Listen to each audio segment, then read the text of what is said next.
All right, welcome back to the Homestand Show. Joining us now is Psihogios of NorthStar Bets. He's also our resident Buffalo Bills fan. Psihogios, Aaron Rodgers to the Jets. How do you feel? Well, the Jets, they've been looking high and low for quarterback, and they've got their guy apparently here in Aaron Rodgers. I just wonder, if he wasn't good enough to lead the Packers to a playoff spot in the NFC, how's he going to do it in the AFC? I understand the Jets are a better team, but look around. There's not a bunch of mid quarterbacks, the term or coin the term that we used last week. Daniel Jones in the walking AFC. around. Daniel Jones isn't making the playoffs in the AFC. Are you kidding me? You've got the best QBs in the league. So for me, if I'm Aaron Rodgers, I would have tried to find a nice home somewhere in the NFC, maybe Carolina before they made that trade, or a Tampa Bay. I would not have come to the AFC. No, the AFC is stacked. I mean, it's a tough division to be in. I mean, if he gets his wish list, well, he said that he didn't have a wish list, but it's there. Lazard's going there. Who knows what's going to happen to Odell Beckham Jr. It could be a different looking team come the start of the season. But forget that. We were just talking about the NFL. Time to talk some hockey. The Leafs back in action tonight against the Colorado Avalanche. Some news to get to quickly, Stevie. Ryan O'Reilly to return before the playoffs. That's good news, according to Kyle Dubas. He mentioned that at the GM meetings. Luke Schenn joined the team, not expected to play tonight. Samsonov expected to start. And once again, Stevie, 11 forward, 7D, and at practice, Yarncroke was with Marner and Matthews. How do you feel about this 11 and 7D going forward? Well, you know what? It's good to try it. If you're going to try it, now is the time to see how it works and experiment with it. It's obviously unconventional, right? You don't see that in the playoffs. You don't see teams rolling out 11 and 7 all that often. But if you want to try it for the meantime, go for it. Dubas, they've got to do something. He traded for all these defensemen at the deadline. If he wants to get them some ice time and for them to earn their pay, he's got to go 11 and 7, I guess. Yeah, I'm interested to stick on the defensive side of the game for the Leafs.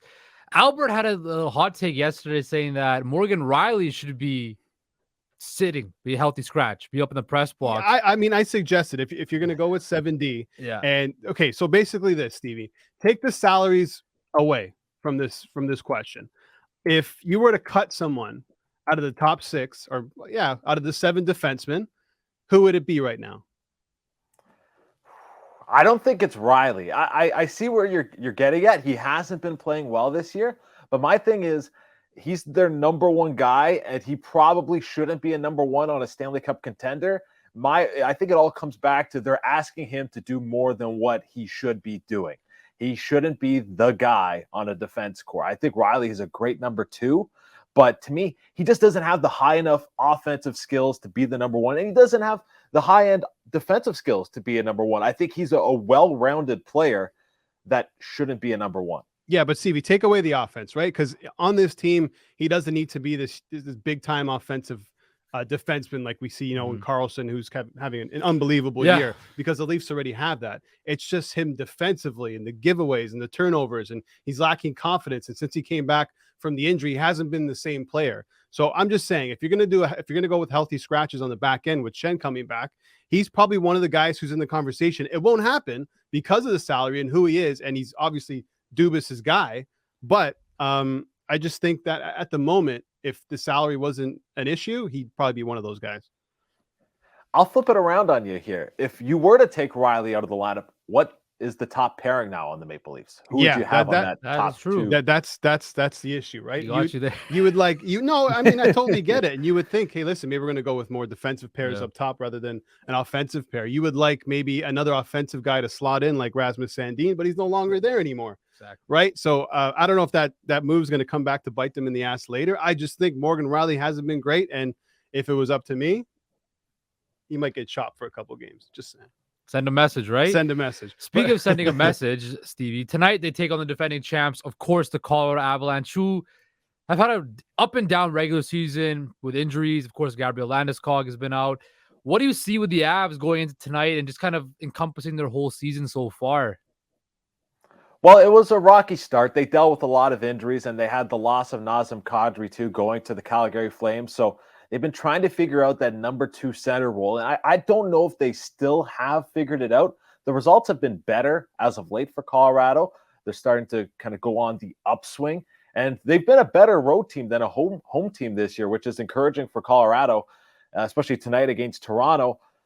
I think the Avs are starting to find their footing. If you look at Nathan MacKinnon's numbers since the calendar flipped to 2023, he's arguably been the best player in the league. And that's saying something because, McDavid's in the same league as he is. But he leads the league in shots, leads the league in even strength points, and number 2 in total points, only behind Connor McDavid. I think they're starting to find their stride, which is a concern for the rest of the Western Conference, because let's be honest, we joked earlier off the top of the show about the AFC versus the NFC. You can make similar jokes about the Eastern Conference versus the Western Conference. Yep. The Avs have been dormant really for this whole season. They haven't been playing to the level we've seen them play, but nobody has stepped up to take their spot at the top of the Western Conference.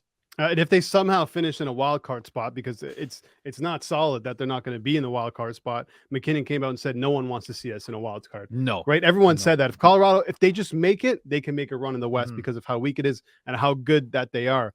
Auston Matthews, Stevie, he's come out and said today that he's been dealing with a hand injury. He said it's been bothering him. He told Jonas Siegel of The Athletic, it's just like we felt something was off. I just felt not completely like I wasn't able to do exactly what I wanted to do at times. And this kind of explains a lot. We talked about this before. The amount of shots that he's taking this year compared to last year, it's down. Are you surprised that he's come out and said, listen, I'm dealing with something right now? I'm not too surprised. I think, Dubas alluded to it earlier this year. So everyone kind of figured something was going on with Matthews, that there was more to the story than just what we knew. So for him to confirm it, I think is a positive for Leafs fans because they've been kind of keeping it under wraps all this time. He did mention that it's starting to feel better. So I'd assume he made the comment knowing that it's either at 100% or very close to it. And I talked about this last week too when I was on with Matthews. The shot volume was starting to go up and it was encouraging. He had those 3 games in a row with 4+ shots. Well, you look at what he did on the weekend, 8 shots against the Oilers and then 5 shots against the Sabres. I think Matthews is pretty much rounding into form here just before the playoffs start. Yeah, exactly. And that's what they're going to need. Speaking of that wrist and stuff like that, you mentioned, I kind of agree with you about that, how you put it out now that it must be 100%. Going into the playoffs, everybody's talking about the contract situation and what's going to go on with Auston Matthews. Is this playoff or this playoff run the biggest indicator on what is going to be going forward for Auston Matthews in his future in Toronto? Have they flame out? Does he say, I'm done, I'm leaving? Or if they go on a bit of an extended run, all right, I'm going to stick around. What do you see how this spring plays for Auston Matthews' future? I think he already has a decision. I think whether he's leaving or not, he already knows in his mind. I don't think this playoffs will ultimately determine whether he stays or goes. Maybe a little bit, but I do think that he has made that decision on whether he's staying in Toronto or leaving. Playoff success would be great, and I'm sure Leafs fans would say, oh, he's definitely staying now. We've got him, we're going on this run with him. How could he possibly leave? But in the same token, Matthews is a guy that, he is a unique personality in this league, and he's someone who I think is going to do what he wants to do at the end of the day. There's a market for Auston Matthews, whether it be here in Toronto or elsewhere. So ultimately, I think that's his decision. That I don't think any sort of playoff success or playoff failure is going to sway it one way or the other. Yeah, I'm totally with you. And for Leafs fans, I mean, they're going to hope and pray that Auston Matthews stays with them. Okay, quickly. Leafs Avs, Leafs favored at home around -140, -150. Who do you like tonight? I'm going with the Avalanche just for the plus money value. You got 2 of the league's best teams. Both are playing pretty well. The Avs have won 9 of their last 13, so they're looking pretty solid as well. The Leafs have been good. But I'm just going to take the plus money odds here with the road team. And as I mentioned earlier, the Avalanche, a good road team. So I don't mind eating some of that value that you get on the Avs as a plus money underdog tonight. Quickly, about just under a minute left. Anything else you like on the ice tonight? 4 games. You know what? I really like the Sabres. It was at +100 earlier today. I think it moved to -103 over at NorthStar Bets, but I like Buffalo against Washington. The Capitals playing their second game in as many nights, 1-6-1 this year on 0 days rest. Stevie, I got to give you a big shout out. I tailed you with the Coyotes last night. Thank you very much for inflating my bankroll. All right, he's been Steven Psihogios for NorthStar Bets. Stevie, thanks again. Let's do this soon. Yeah, let's chat soon, guys.